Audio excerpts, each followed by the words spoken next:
My mother died when I was 25.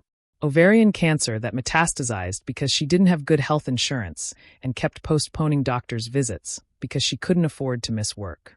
She spent her last 3 months in a hospital room that cost more than she'd earned in 5 years. She died owing $180,000 in medical debt. At her funeral, her supervisor from the office park showed up. Mr. Miller had been a reliable employee, he said. Reliable. That was the word he used to summarize 30 years of her life. Not exceptional. Not brilliant. Not irreplaceable. Reliable. Like a vacuum cleaner that always worked when you needed it. I wanted to scream. Instead, I smiled and thanked him for coming. Because that's what powerless people do. I finished my MBA 6 months after she died. I'd been taking night classes for 3 years, working full-time as an office coordinator during the day. I graduated with a 3.9 GPA and $87,000 in student loans. I sent out 200 job applications. I got 12 interviews. I received 1 offer, executive assistant to the CEO at Kingsley Global. $52,000 a year. No benefits for the first 90 days. I took it, because I had bills and dreams don't pay rent. Roman Kingsley was 38 when I started working for him. Stanford MBA. Second-generation pharmaceutical dynasty. His father, Edward Kingsley, had built the company from a small research lab into a mid-sized player in generic drug manufacturing. When Edward retired and handed the company to Roman, everyone expected great things. What they got was a man who confused confidence with competence. Roman had this way of talking where every sentence sounded like a TED Talk. He'd use phrases like disruptive innovation and paradigm shift while describing incredibly mundane business decisions. He thought replacing the water coolers with a kombucha station was revolutionizing workplace culture. He gave interviews to business magazines about his visionary leadership, while the company's market share slowly hemorrhaged. But he was handsome, charismatic in that practiced, MBA graduate way. He knew how to work a room. And the board, mostly friends of his father, loved him for it. I started as his assistant in March 2021. My job was to manage his calendar, screen his emails, prepare briefing documents, and generally make his life run smoothly. I was good at it. Better than good. I could anticipate what he needed before he asked. I became fluent in his preferences, his rhythms, his moods. But I also became fluent in something else, his incompetence. Roman had a habit of making decisions without fully understanding them. He'd skim a report, grab onto one interesting detail, and build an entire strategy around it while ignoring all the contextual information that made that detail meaningless. Then he'd delegate the actual work to someone else and take credit when it succeeded or blame them when it failed. I watched him kill 3 promising projects in my first year because he didn't bother to understand why they mattered. I watched him promote people based on how much they flattered him rather than their actual competence. I watched him treat meetings like performances where he was the star, rather than collaborative problem-solving sessions. And I told myself it was fine. I was paying my dues, learning the business from the inside, playing the long game. But there was a problem. I was too good at my job. Roman started relying on me for everything. Not just calendar management, but strategic thinking.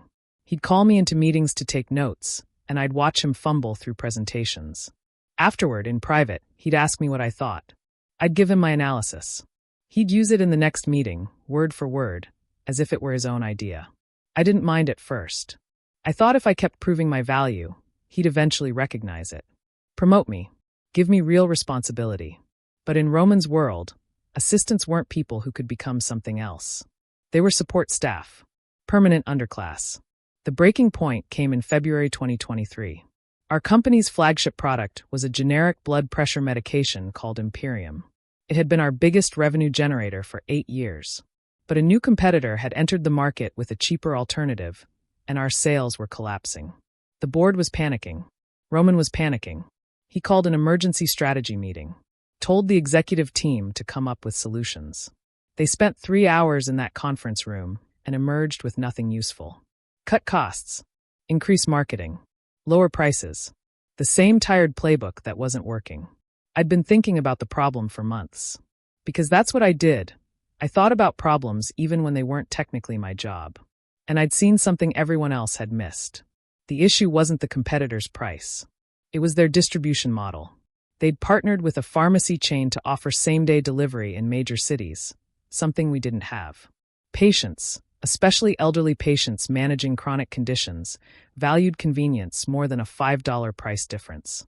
If we could build our own delivery network, or partner with an existing one, we could compete not on price but on service. I spent 3 weeks building a comprehensive proposal. Market analysis, cost projections, partnership targets, implementation timeline. I designed the entire thing like a consulting deck, complete with financial models and risk assessments. I knew it was good. I knew it could save Imperium and potentially reposition the entire company. I brought it to Roman on a Thursday afternoon. He was on his phone when I walked in. Texting, not even a work call. I waited by the door until he glanced up. "What is it, Victoria?" "I have something I'd like you to look at. A proposal for the Imperium problem." He set down his phone, looking mildly interested. "You wrote a proposal?" "Yes. I think I've identified a solution that doesn't require us to compete on price." I handed him the bound document. 32 pages. Charts. Data. A complete strategic blueprint. He opened it. "Read the title page." Flipped to the first section. His expression didn't change. Then he fed it into the paper shredder beside his desk. I watched the pages disappear, that mechanical grinding sound filling the silence. "Roman, you're just an assistant, Victoria. You don't understand how real business works." The words landed like a slap. "I have an MBA," I said quietly. "I understand business." "Having a degree isn't the same as understanding strategy," he said, not unkindly. Like he was explaining something obvious to a child. "I appreciate the initiative, but this isn't your lane. Focus on what you're good at. Calendar management. Scheduling. Leave the strategic thinking to people who are qualified for it." He picked up his phone again. Dismissed me without another word. I walked back to my desk in a fog. Sat down. Stared at my computer screen. And something inside me, something that had been bending for years under the weight of being underestimated, dismissed, patronized, finally snapped. Not into rage. Into something colder. Clearer. Clarity. Because in that moment, Roman had shown me exactly what I was to him. Not a talented analyst. Not a potential leader. Not even a human being with thoughts worth considering. I was furniture. A lamp that answered emails. I went home that night and made a decision. I wasn't going to quit. I wasn't going to complain to HR. I wasn't going to wait for someone to recognize my value. I was going to take what I deserved. And Roman Kingsley was going to hand it to me. So here's my question for you. Was that the moment I became the villain? When I decided that being dismissed meant I had permission to take everything? Or was I always this person, just waiting for someone to give me a reason to stop pretending? Think about it, because we're just getting started. Here's what most people don't understand about revenge. They think it's emotional, impulsive. They think it's about rage. Real revenge is architectural. It's about building something so precise, so inevitable, that when it finally happens, it feels like fate. I spent the weekend after Roman shredded my proposal doing research. Not on revenge fantasies.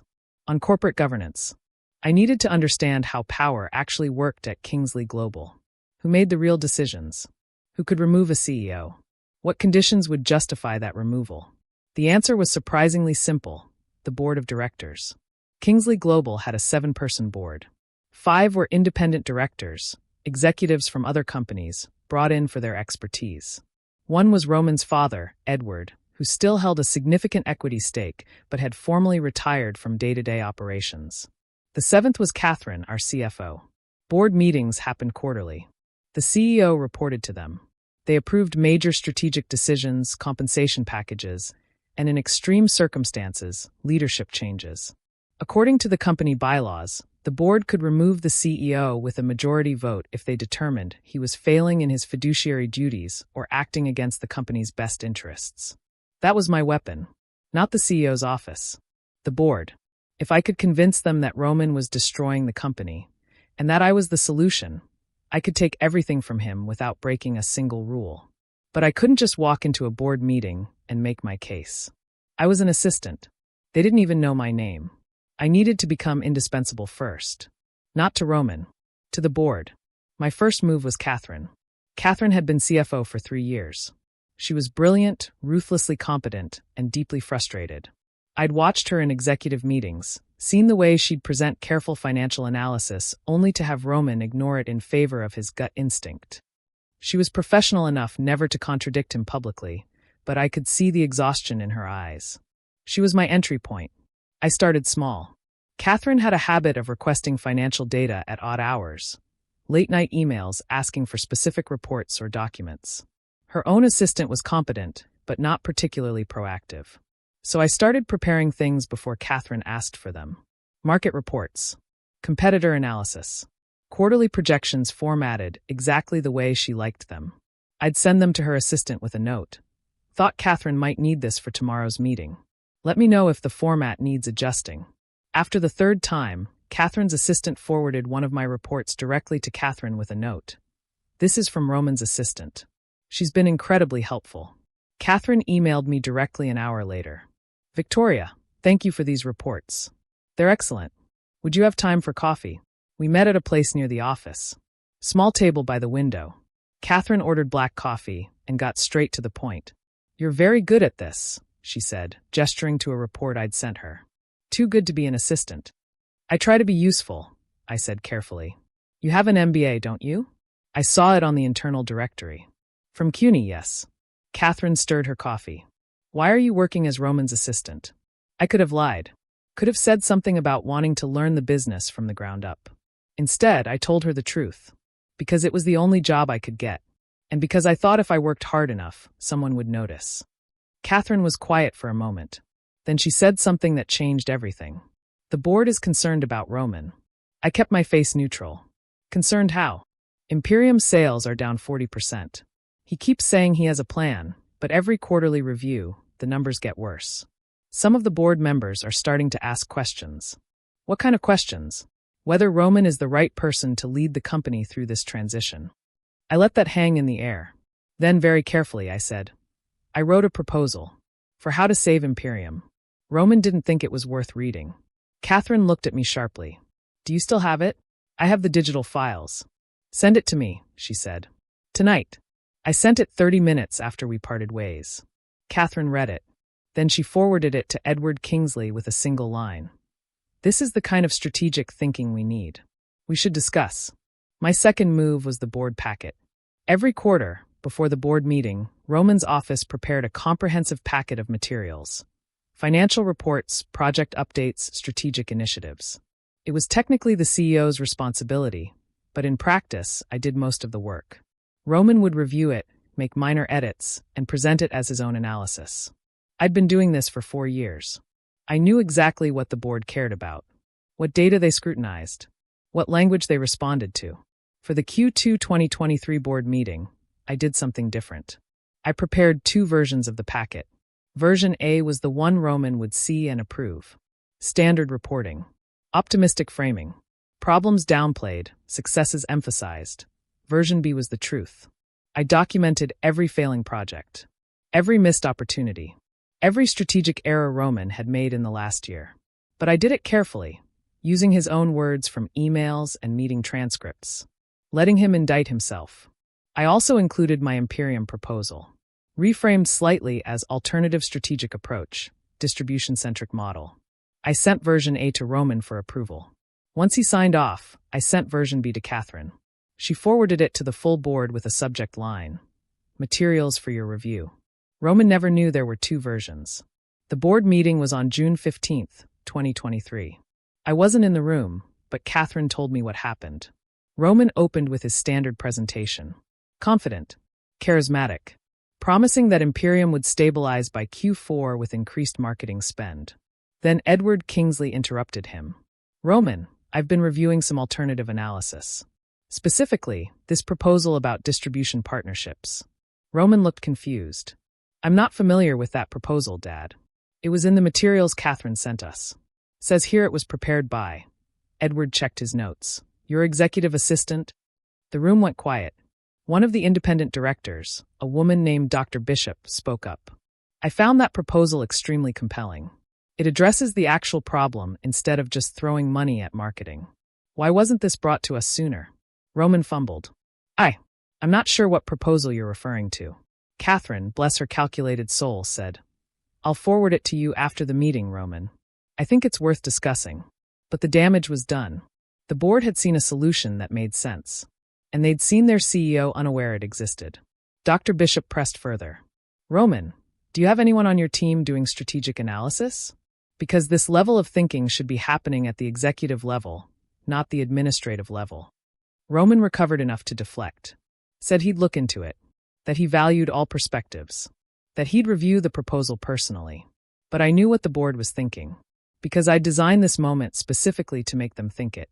If the assistant is doing better strategic work than the CEO, why is the assistant not the CEO? Over the next 3 months, I became the board's favorite analyst. Catherine started inviting me to prepare materials for board presentations. Not officially, I was still Roman's assistant. But every financial report, every strategic brief, came across my desk first.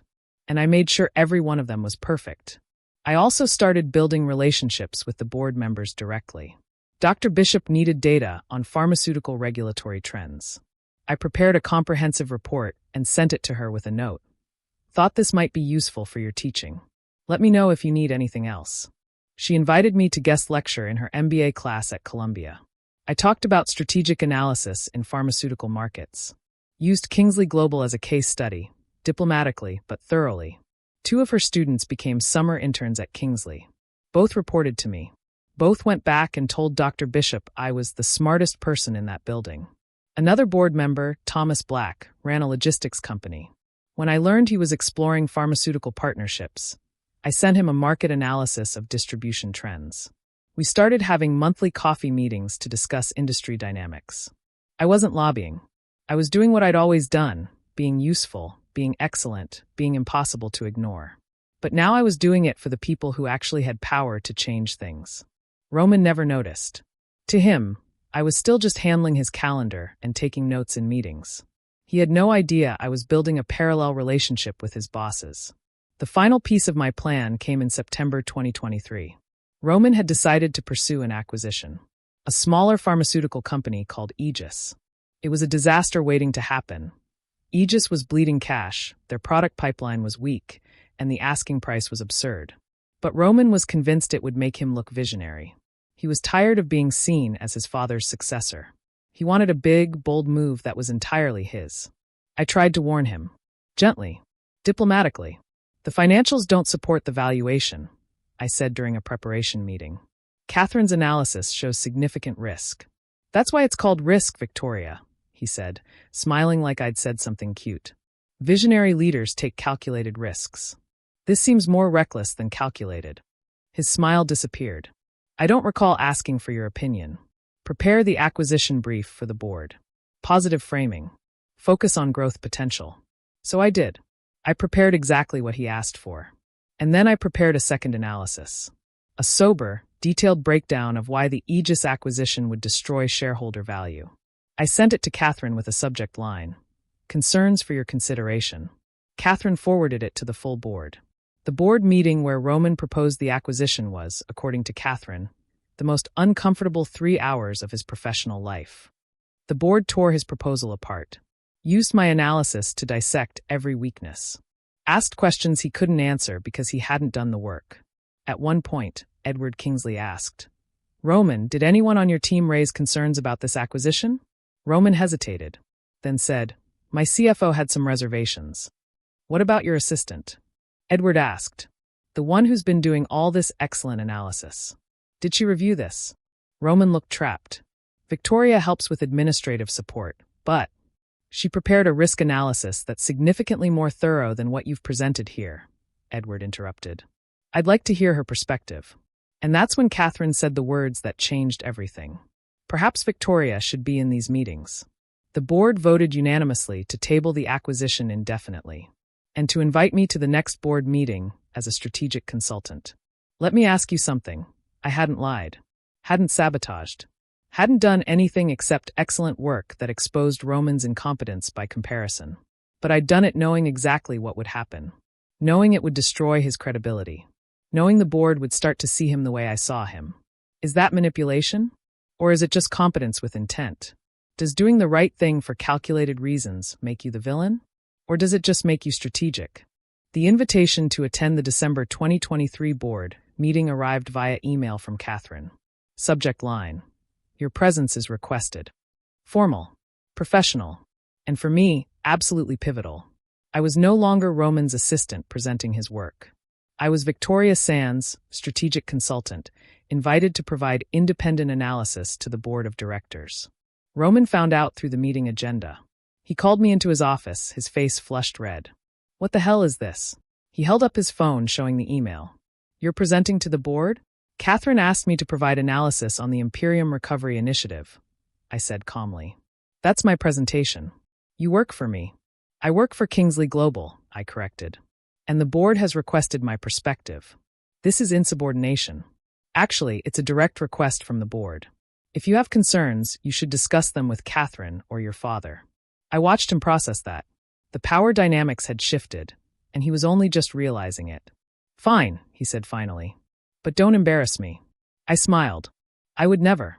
That was a lie. I was about to systematically dismantle him in front of the 7 most powerful people in his professional universe.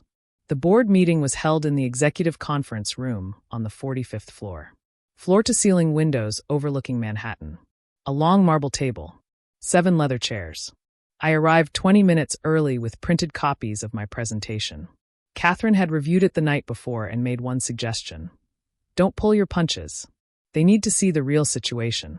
When the board members filed in, I greeted each one by name. Dr. Bishop smiled warmly. Thomas Black nodded approvingly. Edward Kingsley shook my hand and said, Looking forward to this, Victoria. Roman arrived last, sitting at the head of the table like it was still his kingdom. He gave his CEO report first. 15 minutes of optimistic projections and vague strategies. When he finished, Edward thanked him and then turned to me. Victoria, we've asked you here because your analysis over the past 6 months has been exceptional. We'd like to hear your assessment of where the company stands and what you recommend. I stood, opened my laptop, began my presentation. Thank you for the opportunity. I'm going to be direct because I believe this board deserves transparency. I pulled up my first slide. Kingsley Global is in crisis. Not a temporary setback. A fundamental strategic crisis that will require structural changes to survive. I watched Roman shift uncomfortably. Our flagship product, Imperium, has lost 43% market share in 18 months. Our response has been to increase marketing spend by 30% while our competitor wins on distribution and service. We're spending more money to lose more customers. Next slide. Our product pipeline has stagnated. We've launched 2 new generics in 3 years. Our competitors average 6. We're being out-innovated and out-executed. Next slide. Leadership decisions over the past 2 years have consistently prioritized optics over outcomes. The Aegis acquisition, which this board wisely rejected, would have destroyed shareholder value. But it was pursued because it would have made headlines, not because it made business sense. I could feel Roman radiating fury, but he didn't interrupt. The board was too focused. Here's what I propose. I laid out a complete restructuring plan. Distribution partnerships to win back Imperium customers. A new product development strategy focused on high-margin specialty generics. An operational efficiency initiative to free up capital for R&D. Every recommendation was backed by data. Financial models. Competitor analysis. Implementation timelines. I spoke for 45 minutes. When I finished, the room was silent. Then Dr. Bishop said, This is the most comprehensive strategic analysis I've seen from this company in 5 years. Why are we only seeing this now? Because until recently, I was just an assistant, I said simply. And assistants aren't invited to strategic conversations. Edward Kingsley looked at Roman. Did you review any of this before today? Roman opened his mouth, closed it, finally said, Victoria and I have different perspectives on strategy. These aren't perspectives, Thomas Black said, tapping my financial projections. These are facts, and they suggest we've been pursuing the wrong strategy for 2 years. Catherine added quietly, I've been raising similar concerns in my CFO reports. This analysis validates everything I've been saying. The meeting stretched to 3 hours. The board asked me questions, challenged my assumptions. But every challenge I'd anticipated. Every question I had data to answer. Roman tried to regain control several times, offering alternative viewpoints, defending his decisions. But he was arguing with emotions while I had numbers. At one point, he said, I think Victoria is being overly pessimistic. We're going through a rough patch, but... Roman, Edward interrupted. This isn't pessimism. This is reality. And the fact that your assistant understands our company better than you do is concerning. The meeting adjourned with the board requesting I prepare a full implementation plan for the January meeting. As people filed out, Edward pulled me aside. That was extraordinary, Victoria. Where did you learn to do analysis like that? CUNY MBA program, I said. And 4 years watching what doesn't work. He smiled. A sad, knowing smile. My son is brilliant in many ways. But he's not a strategist. I've known that for a while.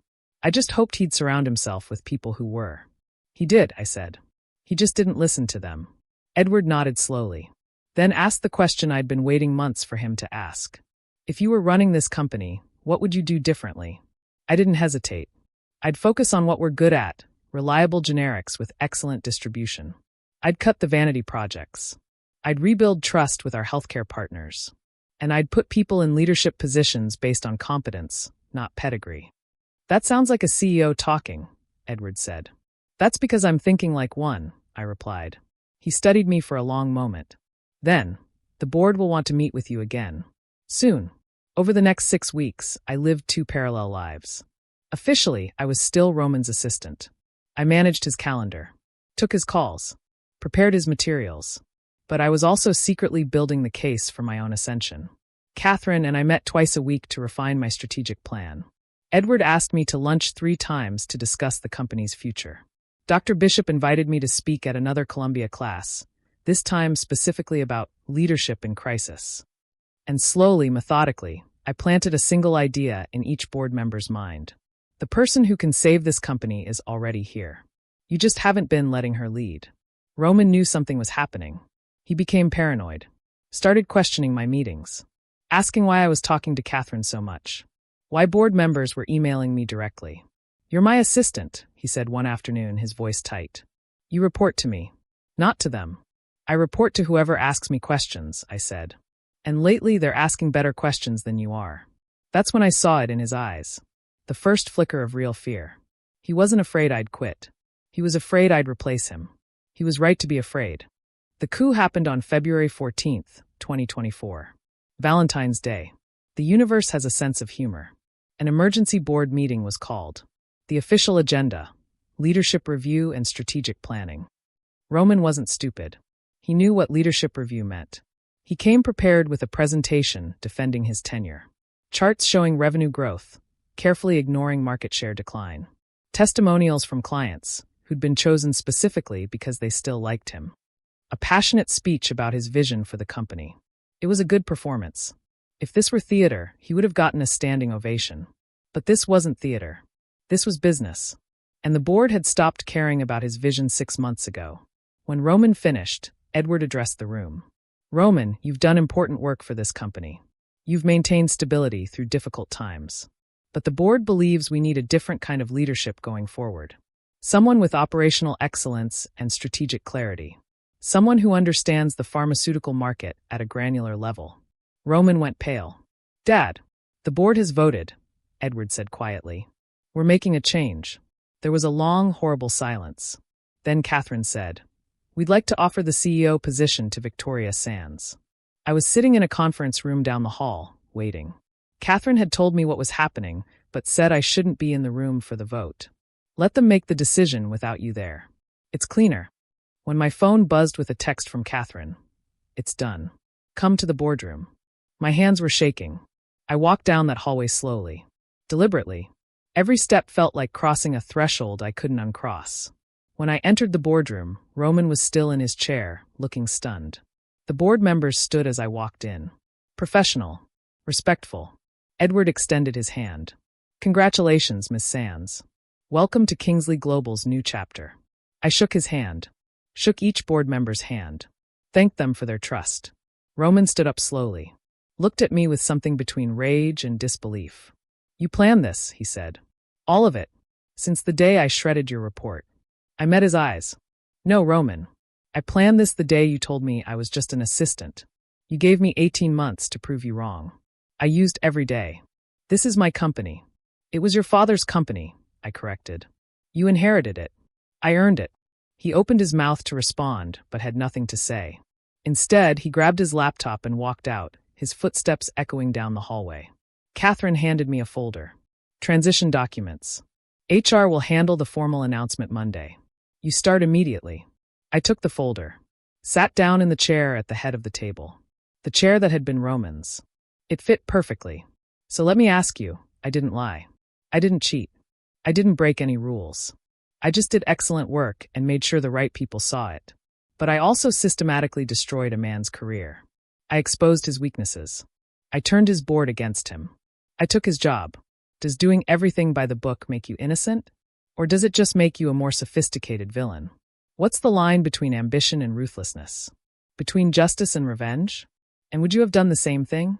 Be honest. Being CEO is different from planning to be CEO. My first week, I discovered that the throne I'd fought so hard to claim came with its own sharp edges. Every decision I made was scrutinized by the same board members who'd elevated me. Every email I sent was analyzed for tone.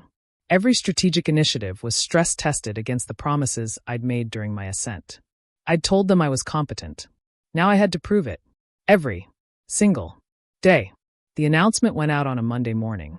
Kingsley Global appoints Victoria Sands as CEO. The press release was carefully worded. Celebrated my strategic vision. Thanked Roman for his foundational contributions, and wished him well in his next chapter. The tech and pharma blogs picked it up immediately. Most headlines were positive. Pharmaceutical company promotes strategic mastermind from within. From assistant to CEO, the rise of Victoria Sands. But there were others. Kingsley Global's internal coup, how an executive assistant ousted the founder's son. Board dynamics, when assistants become boss. And the think pieces. Oh, the think pieces. About glass ceilings and strategic brilliance and corporate coups and meritocracy. Everyone had an opinion about what I'd done. No one asked how I felt about it. The truth? I felt empty. Not guilty. Not triumphant. Just hollow. I had Roman's office. His title. His salary. His power. Everything I'd wanted. Everything I'd worked for. But I still thought about my mother in that gray uniform every single day. Because here's what revenge doesn't tell you. It doesn't heal the wound it was meant to heal. I'd proven I was smarter than Roman. More strategic. More capable. I'd won. But my mother was still dead. The world that had ground her into dust was still the same world. And I was now part of its machinery. The little girl who watched her mother become invisible in those office buildings had become the person sitting in the corner office. But I hadn't changed the game. I'd just won at it. My first major decision as CEO was implementing my Imperium recovery plan. Distribution partnerships. Service-focused marketing. It worked exactly as I'd projected. Within 6 months, we'd recovered 18% of our lost market share. The board was thrilled. Profits were up. Stock price climbing. I was invited to speak at industry conferences. Profiled in business magazines. The strategist who saved Kingsley Global. The narrative was clean. Heroic. Simple. It was also a lie. Because what I'd actually done was execute a calculated, 18-month campaign to destroy a man's career for the crime of underestimating me. I'd turned his board against him. Used his incompetence as a weapon. Positioned myself as his replacement while he was still sitting in that chair. I told myself it was justice. That Roman deserved it. That the company was better off. All of that was true.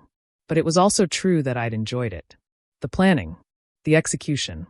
The moment when he realized I'd won. I discovered something about myself during those 18 months.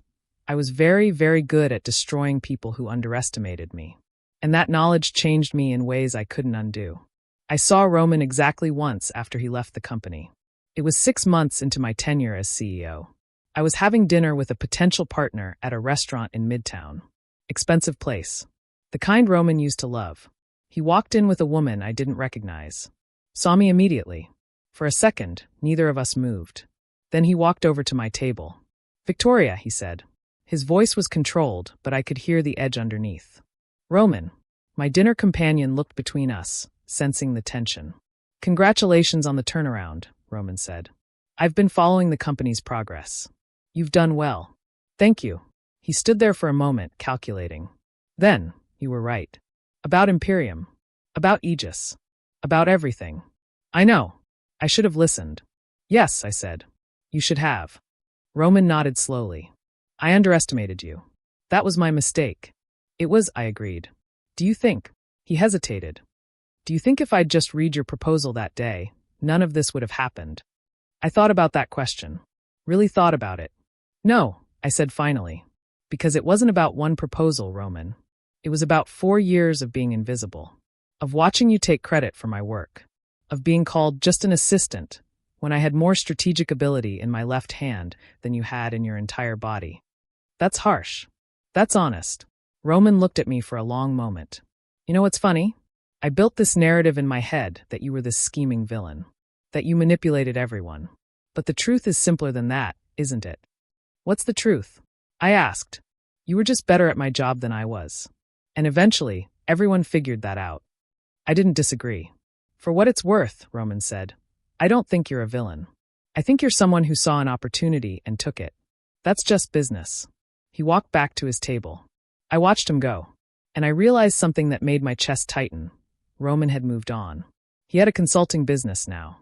Advisory work. He seemed fine. Maybe even relieved. The person I'd spent 18 months destroying had bounced back. But the person I'd become during those 18 months? I wasn't sure she could bounce back to who she used to be. The board review happened at the end of my first year as CEO. I sat in the same conference room where I'd presented my case against Roman. Edward Kingsley stood at the head of the table. Victoria, you've exceeded every expectation. Revenue up 22%. Stock price up 35%. You've transformed this company's strategic positioning. The board applauded. Literally applauded. Catherine smiled at me. Dr. Bishop gave me a proud nod. You've proven, Edward continued, that leadership isn't about pedigree or connections. It's about competence, strategy, and execution. You are exactly the CEO this company needed. Everyone was beaming. I should have felt vindicated. Triumphant. Instead, I felt tired. Because I'd won the battle. I'd taken the throne. I'd proven my mother's lesson right. Power is the only thing that matters, and you have to take it. But I'd also proven something else. Something darker. I'd proven that I was willing to do whatever it took to win. To systematically dismantle someone. To enjoy the process of destroying them. And now that I knew that about myself, I couldn't unknow it. Late at night, alone in my corner office on the 42nd floor, I think about the choices that brought me here. Would I do it again? Yes. Without hesitation. Do I regret it? That's more complicated. I don't regret taking the CEO role. I don't regret proving I was capable. I don't even regret the way I did it, because everything I did was earned through excellence, not deception. But I do wonder about the cost. My mother spent 30 years being invisible because she believed that keeping your head down was survival. I spent 18 months being ruthless because I believed that taking power was survival. We both survived. But at what cost? She died powerless but clean. Her conscience intact. Her soul unburdened. I'm powerful but stained. My conscience knows exactly what I'm capable of. And my soul? I'm not sure it's unburdened anymore. There's a photo on my desk now. My mother and me. She's in her gray uniform. I'm 14. We're standing outside one of the buildings she cleaned. I look at that photo every day and wonder, what would she think of me now? Would she be proud that I made it? That I broke the cycle she couldn't break? Or would she be disappointed that I became the kind of person who uses power the way those executives used it on her? I don't know. What I do know is this. The world isn't divided into good people and bad people. It's divided into people who have power and people who don't. My mother was good and powerless. I'm powerful and complicated. Some days, I think I made the right choice. Other days, I'm not sure there was a right choice. So here's my final question for you. If you had to choose between being good and being powerful, which would you choose? Be honest. Not what you think you should say. What would you actually do? Because I made my choice. I chose power. I chose the corner office over the clear conscience. And I'd do it again tomorrow. Maybe that makes me the villain. Maybe it makes me a survivor. Maybe it makes me both. But I'm not lying to myself about what I am anymore. The question is, are you? If this story made you think, if it made you uncomfortable, if it made you question your own ambitions and how far you'd go to achieve them, hit that subscribe button. Because I have more stories about what happens when smart, underestimated people decide they're done playing by other people's rules. The world tells you to work hard and wait your turn. But sometimes the people ahead of you in line don't deserve to be there. And sometimes the only way to get what you deserve is to take it. Remember, the next time you call someone just an assistant, Make sure you know who you're dealing with. Because some of us keep very detailed records. And some of us never, ever forget. See you at the top. Or on your way down.